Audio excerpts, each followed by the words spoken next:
On November 21st, 2025, 29 labor laws became 4, and corporate India's balance sheets took a hit. What do I mean? TCS alone reported 2,128 crore rupees in exceptional charges for one quarter. Infosys, 1,289 crore. HCLTech, 956 crore. Combined, that's close to 4,500 crore of additional expenses for 3 of India's bellwether stocks. All because 2 items, gratuity and leave encashment, are now calculated on a broader wage base.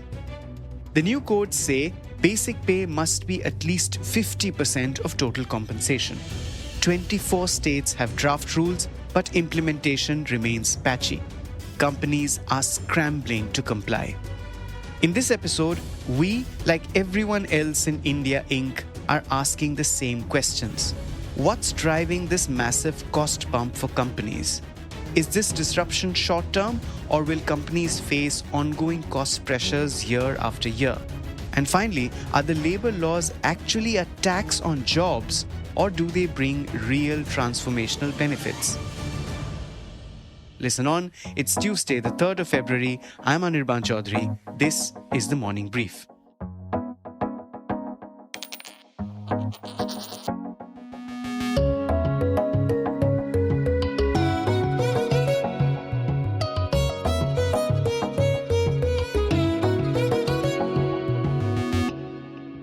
Hi, Puneet. Very warm welcome to the Morning Brief. Good morning, Anirban. Very, very happy to be here. So, we are talking about a government move that has had, at least for the short term, pretty significant consequences on corporate profits. We are talking about the new labor laws. Let's start with, and we've seen in the news already some companies like TCS and ITC bearing the brunt of it. Let's start with the basics. What do you think is the typical annual cost bump that companies are seeing from labor code compliance? So, Anirban, of course, the new labor codes, which covers the code on wages, code on social security, occupational safety, health and working conditions code, and the industrial relations codes are effective 21st November 2025. In the labor codes, there is a new definition of wages, and most statutory benefits will now be calculated on this new definition of wages.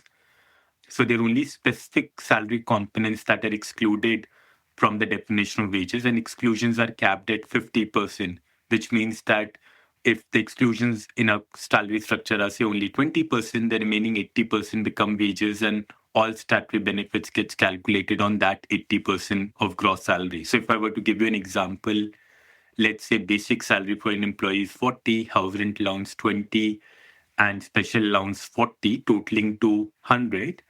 Under the earlier regime, gratuity was calculated only basis basic salary of 40, but now gratuity for the entire service period will be calculated on 80, basic plus special totaling to 80, and that's why you see this huge cost bump for organizations.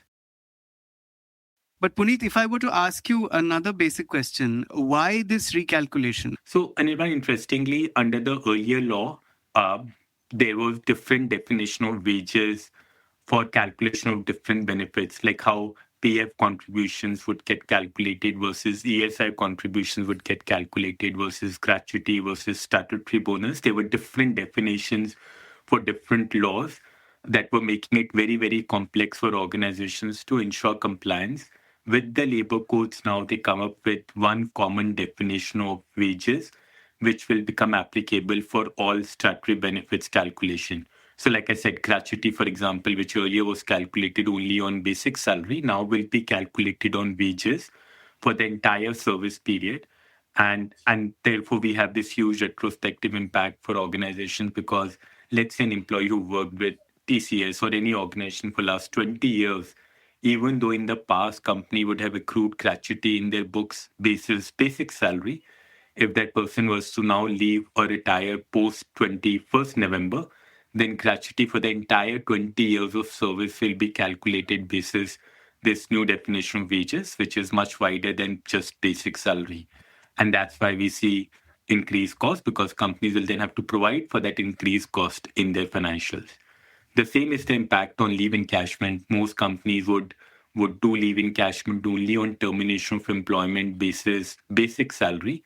But now leave encashment for workers will have to be done annually and will be done basis this new definition of wages. So there's cost impact both on account of gratuity and leave encashment.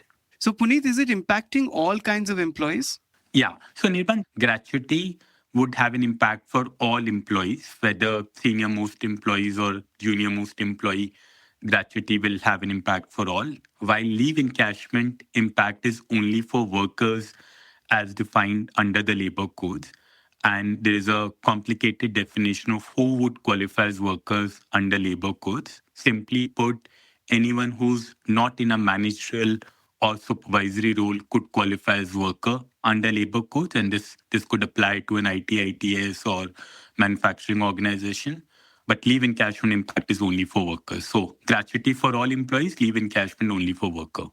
Puneet, what sectors are impacted the most? Yeah, so any labor intensive sector, Anirban, would get impacted. It could be manufacturing, it could be IT, ITS, it could be GCCs, it could be retail. Any sector that is labor intensive would get impacted because the labor codes from that perspective are sector agnostic. The rules apply to all sectors equally, especially gratuity and leave encashment impact. So then it comes to what compliance measures companies are adopting. Are some companies delaying hiring, because of this labor code uncertainty? Would it dissuade, you mentioned GCCs, would it dissuade maybe hyperscalers or big companies from setting up in India because now there is an additional component which increases compliance costs? What do you think?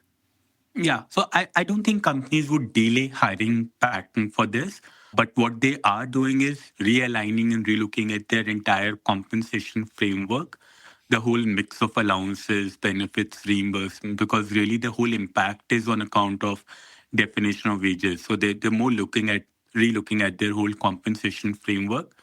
But companies would also need to be mindful of some guardrails that are built in the system or in the law to ensure that companies don't do things that results in drop in wages or reduction in employee statutory benefits. So it'll have to be seen.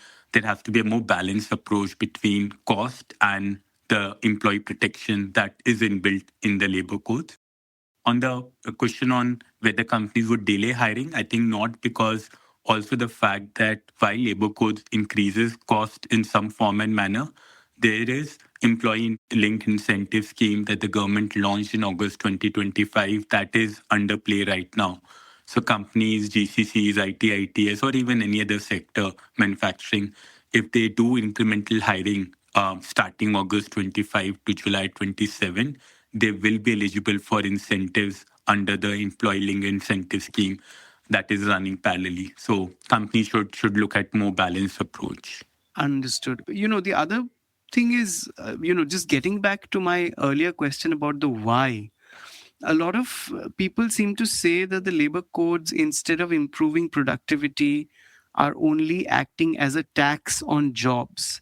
Would you agree? And if not, why? Yeah, so I agree that there is some cost impact for all companies, but I think there's also a lot of positive transformational changes that needs to be seen. The fact that this whole issue of multiplicity of basic definition of wages, what should be base salary for calculation of different benefits, gets completely addressed with this new definition of wages that will apply consistently across all labor codes. The fact that there are much reduced number of filings, documentation that needs to be maintained. Labor codes talk about a completely digital compliance environment. There is a lot of flexibility offered to organizations by way of fixed term employees that companies can hire. So the dependence on third party hiring will go down significantly. And ultimately, all of this will have to be seen from the lens of long term protection of employees, social security for all class of employees.